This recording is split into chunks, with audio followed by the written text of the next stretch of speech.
일반 국민들 입장에서는 자폐증 하면 왠지 사회성은 결여돼 있지만 천재적인 그런 재능이 있는 사람들이다 이렇게 생각을 하는 오해를 하는 경우가 좀 있는 것 같아요. 레인맨도 그렇고 또 네. 마라톤도 그렇고요. 이런 부분들이 정말 자폐를 겪고 있는 친구들은 그 부분에 있어서 남과 다른 재능을 갖고 있나요? 네, 자폐증을 갖고 있는 사람 중에 한 10%에서는 이런 네. 천재적인 재능을 갖고 있어요. 10%가요? 예, 일반인은 1%. 1%. 예, 예. 그럼 어떻게 보면 비율이 조금 높다라고도 볼 수 있는 높다라고 건가요? 볼 수가 있죠. 그럼 자폐증이란 뭔지 이제 정의부터 설명을 해주실 텐데 이제 하나하나 좀 설명을 부탁드립니다. 네. 대체로 이 자폐증이 있는 아이들은 태어날 때부터 다릅니다. 보통 아이들은 태어나서 방긋방긋 웃잖아요. 네. 근데 얘들은 웃지도 않아요. 아하. 그리고 엄마가 쳐다봐도 반응이 별로 없어요. 엄마 목소리에도 반응이 없어요. 그리고 깍꿍놀이도 잘 안 됩니다. 네. 눈 맞춤도 안 되고. 그래서 엄마하고 애착 관계가 형성이 안 되는 거죠. 그러다 보니까 낯선 사람을 봐도 무서워하지 않고 덥석덥석 잘 안기기도 하고. 오히려. 예, 네. 엄마하고 떨어지는 데 대한 불안도 없어요. 근데 엄마하고 애착 관계가 형성이 안 되고 이런 아이들이 크면 어떻게 되느냐. 옆에 친구가 있어도 아무런 관심이 없어요. 그러다 보니까 또래 관계가 안 되죠. 이런 아이들은 학교에 가면 왕따입니다. 네. 근데 보통 왕따의 개념은 나는 친구를 사귀고 싶은데 왕따가 되는데 그렇죠. 얘들은 그런 뜻이 없어요. 친구들은 옆에서 또 무리를 지어서 놀더라도 자기는 혼자서 모래놀이를 계속 한다거나 자기 세계에 빠져 있는 거죠. 다른 사람에 대한 관심 자체가 없는. 네, 그렇죠. 그런 예. 거군요. 그리고 아까도 말씀해 주셨지만 언어 및 의사소통에 심한 장애를 겪게 되는 거죠. 예, 얘들은 이제 언어 이해도 안 됩니다. 그러다 보니까 간단하게 지시하는 거는 알아듣는데 네. 추상적인 내용은 이해를 못 해요. 아하. 그래서 얘들이 제일 어려운 게 뭐냐 하면은 속담풀이, 유머 이런 건 이해가 안 되는 거죠. 은유나 비유적인 건 전혀 이해를 네, 할 네, 수 없는 네, 상태이군요. 특이한 행동을 반복한다 이렇게 또 정의를 해주셨는데. 예, 저한테 어떤 애가 이제 진료를 보러 왔는데 네. 문이 열리니까 토끼띠 하듯이 막 토끼띠으로 들어와요. 어허.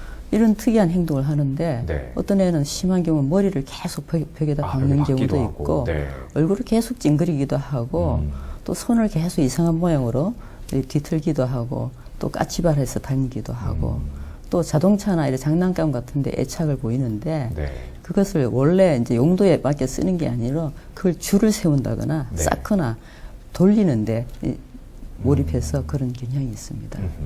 아까도 또 말씀해 주셨는데 30개월 이전에 발병이 된다고요. 그럼 태어났을 때부터 네, 어찌 대체로 보면 태어날 때부터 다릅니다. 유전자의 이상으로 생긴다고 볼 수 있는 건가요? 유전자와 뇌 손상이 있어서 네. 태어날 때부터 신경 발달에 문제가 있는 경우죠. 유전자를 물려받을 때 유전자에 이상이 있는 경우도 있고 또 후천적으로 생긴다고 하셨는데 그건 어떤 후천적으로 경우인 이제 거죠? 네. 유전자에 손상이 가는 경우가 상당히 많이 있죠. 엄마 태내에서도 네. 생길 수도 있고요. 태내에서 풍진이라든가 이런 감염병에 의해서도 생길 수 있고 또 분만 과정에서도 산도에 너무 오랫동안 아이들이 있다 보면은 이 뇌가 눌리면서 저산소증에 걸리는 경우가 상당히 분만 많습니다. 과정에서도 이 자폐증을 만들 수가 있는 건가요? 예. 다시 조금만 자세히 설명을 해주시죠. 네, 분만 과정에서 이제 분만 산도가 굉장히 좁잖아요. 네. 그게 머리가 끼어서 상당히 오랜 시간을 있다 보면은 산소 공급이 안 돼요. 혈류가 원활하지 않으니까. 산소 공급이 안 되면 우리 뇌는 산소가 공급이 안 되면 치명적인 손상이 오거든요. 그렇죠. 그러다 보니까 어디에든 문제가 올 수가 있잖아요. 그러다 보면은 자폐증도 올 수가 있습니다. 자연분만이 무조건 좋다라고 이렇게 생각을 하는 분들도 많은데 꼭 그런 게 아니겠네요. 꼭 그렇지가 않습니다. 자연분만도 어느 정도의 시간을 넘어가면은 네. 제왕절개를 고려하는 것이 태아를 위해서 좋은 거죠.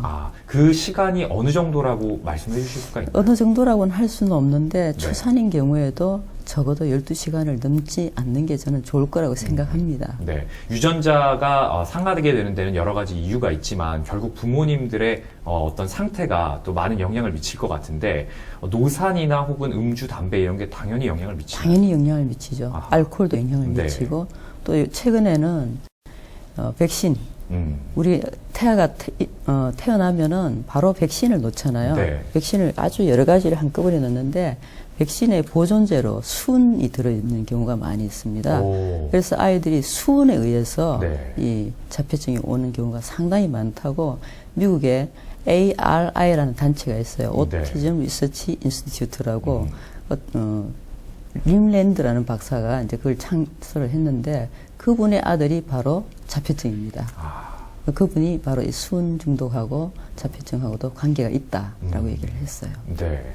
마지막으로 망각, 환각, 조현병에서 보는 사고장애는 없다 이렇게 말씀을 해주셨네요. 네. 이 부분은 어떻게 되는 건가요? 그러니까 이제 보이는 양상은 이 조현병이라는 게 옛날에 정신분열병이거든요. 네. 정신분열병도 보면은 사람들이 딴 나라에 있는 듯한 느낌이 들잖아요. 이 자폐증도 거의 딴 나라에 있는 느낌이 드니까 비슷한 것 같은데 증상은 전혀 다르더라는 거죠. 증상 형태가 전혀 예. 다르다라고 예. 말씀을 해주신 거예요.